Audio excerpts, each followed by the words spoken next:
नमस्कार साथियों, मेरा नाम है आर के सिंह। संस्कृति आईएएस यूट्यूब चैनल पर आप सभी का स्वागत है। आज अपने इस एपिसोड में एक बड़े ही महत्वपूर्ण डील की चर्चा करने वाले हैं और ये डील होने जा रही है भारत और सुपर पावर कहलाने वाले अमेरिका के बीच में।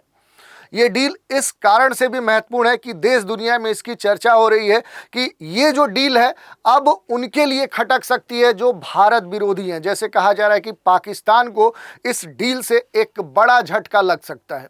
तो इसी डील की आज हम चर्चा करने वाले हैं कि भारत और अमेरिका के बीच में आखिर किस विषय से संबंधित ये डील की जा रही है, इसके क्या क्षेत्र हैं और किस स्तर पे आने वाले समय में इस डील का वैश्विक प्रभाव देखने को मिल सकता है।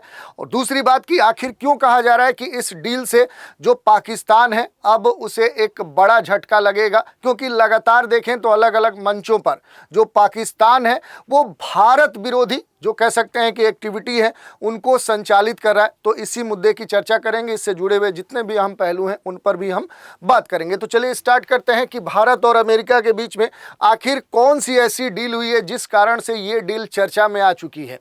तो देखिए, भारत और सुपर पावर कहलाने वाले अमेरिका के बीच में अंतरिम व्यापार जो समझौता है, अंतरिम जो ट्रेड एग्रीमेंट है, उसको अंतिम रूप देने की दिशा में अब जो बातचीत है वो काफ़ी तेजी से चल रही है। और ये कहा जा रहा है कि इस समझौते से चीन की जो कूटनीतिक गतिविधियां हैं उन पर एक सकारात्मक असर पड़ सकता है और पाकिस्तान को आर्थिक रूप से क्या हो सकता है, एक बड़ा जो झटका है वो लग सकता है। क्योंकि इसी के लिए देखें तो कहीं ना कहीं जो इस समय जो टैरिफ एक वार छिड़ा हुआ है और ये कहा जा रहा था, जैसे बीच में अमेरिकी जो राष्ट्रपति है डोनाल्ड ट्रंप, उन्होंने घोषणा कर दी कि भारत ने अमेरिका के सामने एक ऑफर, एक डील का ऑफर किया है जिसमें ये कहा है कि अब 0% जीरो जो टैरिफ है वो अप्लाई होगा। लेकिन इसके लिए भारत के द्वारा देखे विदेश मंत्री या अलग अलग स्तरों पे एक तरह से स्टेटमेंट ऑफिशियल जारी किए गए कि ऐसा अभी कोई बात तय नहीं हुई है। और इसी को तय करने के लिए भारत के जो कह सकते वाणिज्य मंत्री हैं वो पीयूष जी वो अमेरिका गए हुए हैं 4 दिवसीय यात्रा के लिए। और उसी यात्रा के दौरान इस तरह की जो बातें हैं वो उन पर कहीं ना कहीं उन मसलों को हल करने के लिए चर्चाएं चल रही हैं। वाणिज्य जो मंत्री पीयूष गोयल है, उन्होंने हाल ही में जो ये अमेरिका का 4 दिवसीय जो यात्रा है वो 17 से 20 के बीच में की गई, उस यात्रा के दौरान ये बताया कि जो व्यापार समझौते हैं, जो ट्रेड एग्रीमेंट है, उस पर सार्थक बातचीत अमेरिका के साथ भारत की हुई है। अमेरिका और भारत के जो मुख्य वार्ताकार व्यापार जो समझौते हैं उसके पहले चरण में, उसके पहले स्टेज की जो रूपरेखा है उस पर अब काम चल रहा है। दोनों पक्ष जो हैं वो बायलैटरल जो ट्रेड एग्रीमेंट है उस पर औपचारिक रूप से अब उसे लागू करने के एक पहल और एक अंतिम व्यवस्था बनाने के लिए अब पूरी तरह से तैयार है। इसी कारण से अब जो ये मसला है ये खास तौर पे चर्चा में बना हुआ है। शुल्क नीति को लेकर भी अंतरिम जो राहत है उसकी आवश्यकता पर बल दिया गया है। ये कहा गया है कि अप्रैल 2025 में अमेरिका ने भारत के लिए जो 26% का कह सकते हैं कि रेसिप्रोकल जो टैक्स है, जो टैरिफ है, वो लगाने की घोषणा की थी। ये अलग बात है कि बाद में उसने ये अनाउंसमेंट किया कि हम इस जो भी 26% का जो रेसिप्रोकल टैरिफ है उसे 90 दिनों के लिए होल्ड कर रहे हैं, उसे टाल रहे हैं, पोस्टपोन कर रहे हैं। ये जो अवधि है ये जुलाई के दूसरे सप्ताह में क्या हो जाएगी, समाप्त हो जाएगी। लगभग आधा जो समय है उसका समाप्त हो चुका है। इसीलिए दोनों देशों के बीच में देखें तो इससे पहले जो शुल्क है, जो टैरिफ है, टैक्स है, उसकी राहत की एक अंतरिम जो व्यवस्था है वो बन जाए, जिससे आपसी जो व्यापार है दोनों देशों के बीच में जो ट्रेड है, और बड़े स्तर पे देखें तो अमेरिका के साथ भारत के जो ट्रेड है वो सबसे अधिक है। और 2024-25 का जो पूरा समय था इसमें जो अमेरिका और भारत के बीच में ट्रेड हुआ तो भारत के लिए देखें तो एक तरह से सरप्लस की भी स्थिति देखने को मिली। तो अब भारत चाहता है कि एक प्रॉपर एक जो भी ऐसा ट्रेड एग्रीमेंट हो जो दोनों देशों के लिए बराबर लाभकारी हो। तो उस पर बातचीत करने के लिए जो वाणिज्य मंत्री है वो कहाँ पहुँचे हुए थे, तो वो पहुँचे हुए थे अमेरिका। और उन्होंने ये बात कही भी है कि ट्रेड के एग्रीमेंट के संदर्भ में पहले चरण में एक सकारात्मक जो कह सकते हैं पहल है वो हुई है। अब इस पे आने वाले समय में और डेप्थ में बात होने वाली है। भारत की जो अपेक्षाएं हैं उसकी अगर बात करें तो भारत ये चाहता है कि रोजगार परक जो क्षेत्र हैं, जो लेबर इंटेंसिव जो सेक्टर्स हैं, उनको अमेरिका में शून्य या न्यूनतम जो शुल्क है वो सुविधा दी जाए। इससे भारत में क्या होगा कि जो एक्सपोर्ट है, जो निर्यात है, जो निर्माण है, जो मैन्युफैक्चरिंग है, जो रोजगार है, उसको क्या मिलेगा, उसको खास तौर पे बढ़ावा मिल सकता है। इस तरह की बातें कही गई हैं। इसमें अगर इस पूरे मुद्दे में देखें कि जो अमेरिका है, अमेरिका ने क्या डिमांड्स रखी हैं तो उस पर हम चर्चा करेंगे। तो देखिए, अमेरिका ये चाहता है कि जो इलेक्ट्रिक व्हीकल्स हैं, जो वाइन है, एथेनॉल है, औद्योगिक और कुछ जो खाद्य वस्तुएं हैं, उन पर शुल्क में छूट हो।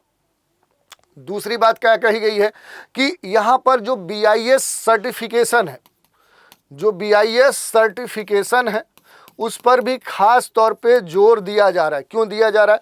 तो भारतीय गुणवत्ता जो नियंत्रण जो नियमें हैं, जो भारतीय गुणवत्ता नियंत्रण जो नियम है, उनके संदर्भ में कहीं ना कहीं एक तरह से देखें तो छूट देने की बात जो है वो कही जा रही है अमेरिका के द्वारा। तो भारतीय जो गुणवत्ता नियंत्रण जो नियम है उसमें छूट की डिमांड कर रहा है कौन? तो US से, भारत से। वहीं जो फ्रूट्स हैं, जो मेवे हैं, ऐसे कुछ जो उत्पाद हैं, उन पर आयात शुल्क में भी राहत चाह रहा है। तो एक और बात, एक तो पहले इलेक्ट्रिक वाहन, दूसरी तीसरी क्या है कि अगर हम देखें जैसे फल हैं, जो मेवे हैं, ऐसे जो उत्पाद हैं, इस प्रकार के जो भी प्रोडक्ट्स हैं, इन पर आयात शुल्क जो है, जो आयात शुल्क है, इंपोर्ट ड्यूटी है, तो आयात जो शुल्क है उसमें भी क्या अमेरिका चाह रहा है? तो उसमें भी छूट चाह रहा है। इस तरह की बात यहाँ पर कही गई है। अब इस पूरे मसले में देखें, जो गुणवत्ता नियंत्रण नियम है, इसमें जो भारत का रुख है वो काफ़ी सख्त माना जा रहा है। तो उस पर अगर थोड़ा सा हम चर्चा करें तो भारत ने पिछले 2 वर्षों में कई जो वस्तुएं हैं उन पर देखें तो भारतीय मानक जो ब्यूरो है उसके तहत गुणवत्ता नियंत्रण जो नियम है वो उन पर अप्लाई किए हैं, और बिना जो BIS प्रमाणन है उसके उत्पादों का आयात संभव नहीं है। और इसी मामले में जो अमेरिका है, अब अमेरिका क्या चाहता है?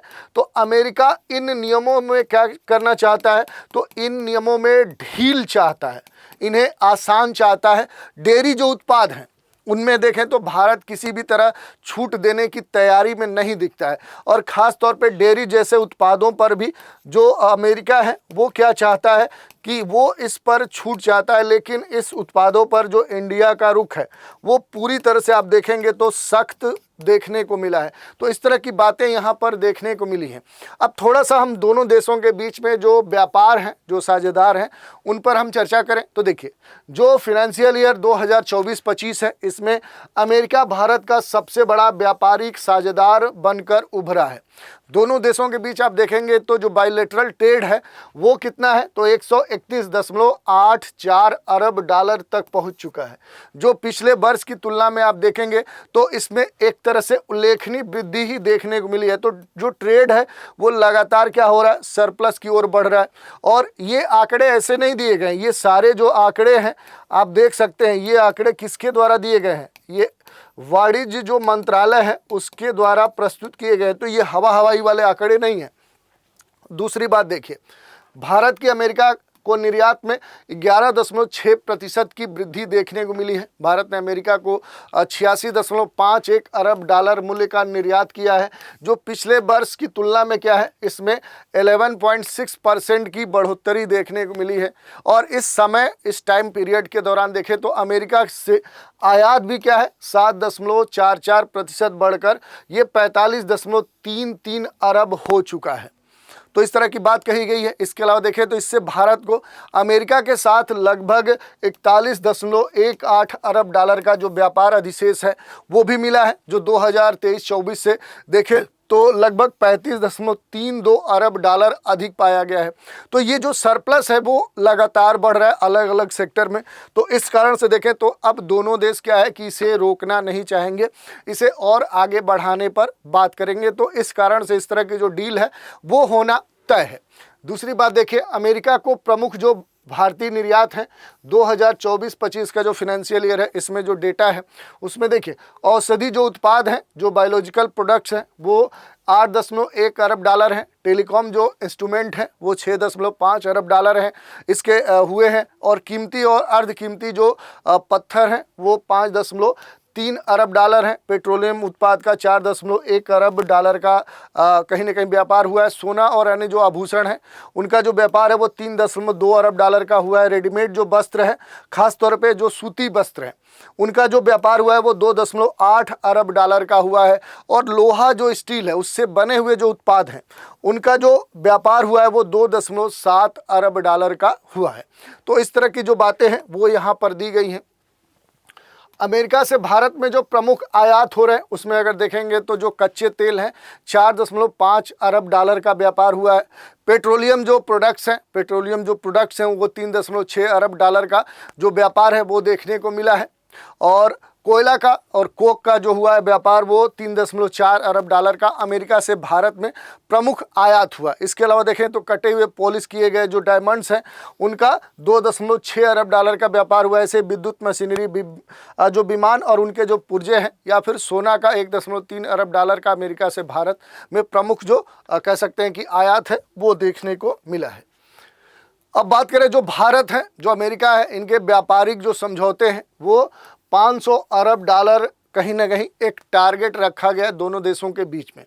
भारत और अमेरिका वर्तमान में एक बड़े व्यापारिक साझेदार हैं और इसके अलावा एक बड़े व्यापक व्यापार पर समझौता करने पर भी बातचीत इनकी चल रही है। और इसका उद्देश्य यही है कि 2030 तक, कितने तक, तो वर्ष 2030 तक जो दोनों देशों के बीच में व्यापार है वो कहाँ तक ले जाया जाए, तो 500 अरब डॉलर ले जाया जाए।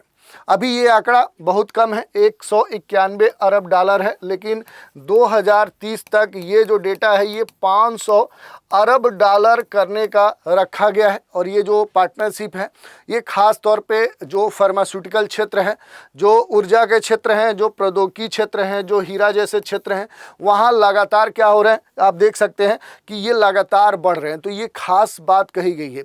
लेकिन चीन के साथ जो व्यापारिक घाटा है उस पर थोड़ा सा हम बात करें, क्योंकि अमेरिका शीर्ष पर बना रहा है, चीन अब भी भारत का दूसरा सबसे बड़ा व्यापारिक भागीदार है। लेकिन भारत चीन का जो व्यापार है 2024-25 में 127.7 अरब तक पहुंचा था, जो पिछले वर्ष 118.4 अरब था। परंतु इस व्यापार में अब एक तरह से गंभीर असंतुलन देखने को मिल रहा है।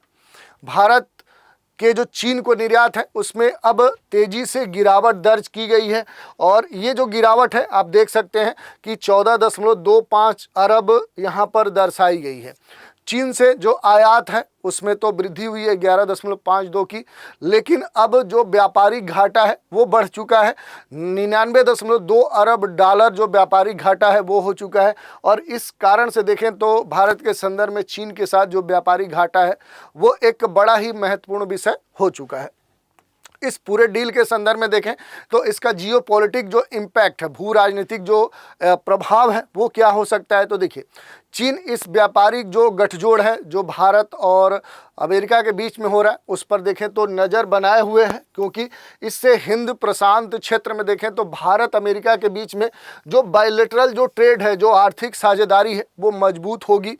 पाकिस्तान को इससे रणनीतिक और आर्थिक रूप से क्या होगा, एक तरह से झटका लग सकता है, क्योंकि ये जो डील है ये भारत की जो वैश्विक स्थिति है, जो वैश्विक भूमिका है उसको और क्या करेगा, बढ़ा देगा, मजबूत करेगा। यही नहीं, भारत और अमेरिका के बीच में जो भी प्रस्तावित अंतरिम व्यापार समझौता है ये दोनों देशों के लिए, अगर हम स्ट्रेटजिक स्तर पर देखें तो जो यहाँ पर इंडिया है और इंडिया से जो यूएसए है, इन दोनों देशों के बीच में ये जो एक अंतरिम व्यापार समझौता है, अगर ये व्यापारिक समझौता होता है तो इस समझौता के होने के बाद इस समझौता से क्या होगा कि दोनों देशों के बीच के जो रिश्ते हैं, चाहे वो रणनीतिक स्तर पे देखें हम, चाहे हम सैन्य स्तर पे देखें, चाहे हम आर्थिक स्तर पे देखें, चाहे हम कूटनीतिक स्तर पे देखें, ये जो रिश्ते होंगे भारत और अमेरिका के बीच में इस डील से काफ़ी मजबूत होंगे।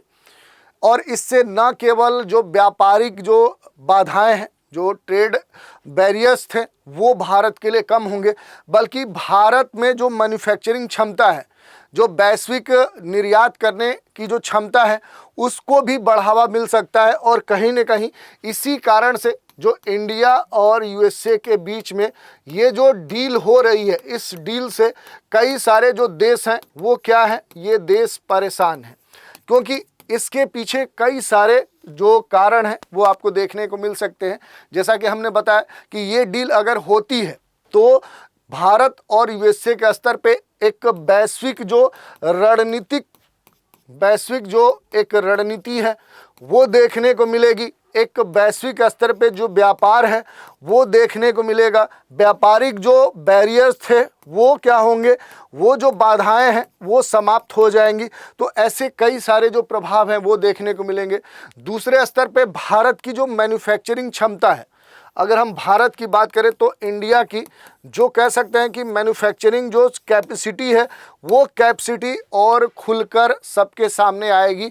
और इसके द्वारा जो भारत का वैश्विक जो कह सकते हैं कि जो ग्लोबल क्या है, जो इंपोर्ट है वो क्या हो जाएगा, वो बढ़ जाएगा। और इससे कहीं ना कहीं भारत की जो क्षमता है वो दुनिया में उसका जो एक स्थिति है वो बहुत आगे बढ़ जाएगा।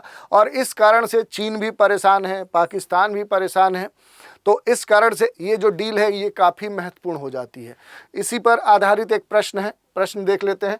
निम्न में से भारत को अमेरिका के साथ 2024-25 में व्यापार जो अधिशेष है, जो ट्रेड सरप्लस है, वो लगभग कितना रहा है। ट्रेड प्लस सब आप जानते होंगे, उसी से जुड़ा हुआ ये प्रश्न है। 35.32 अरब, 45.33 अरब, 41.18 अरब और 27.54 अरब। तो इस प्रश्न का उत्तर आपको हमें देना है।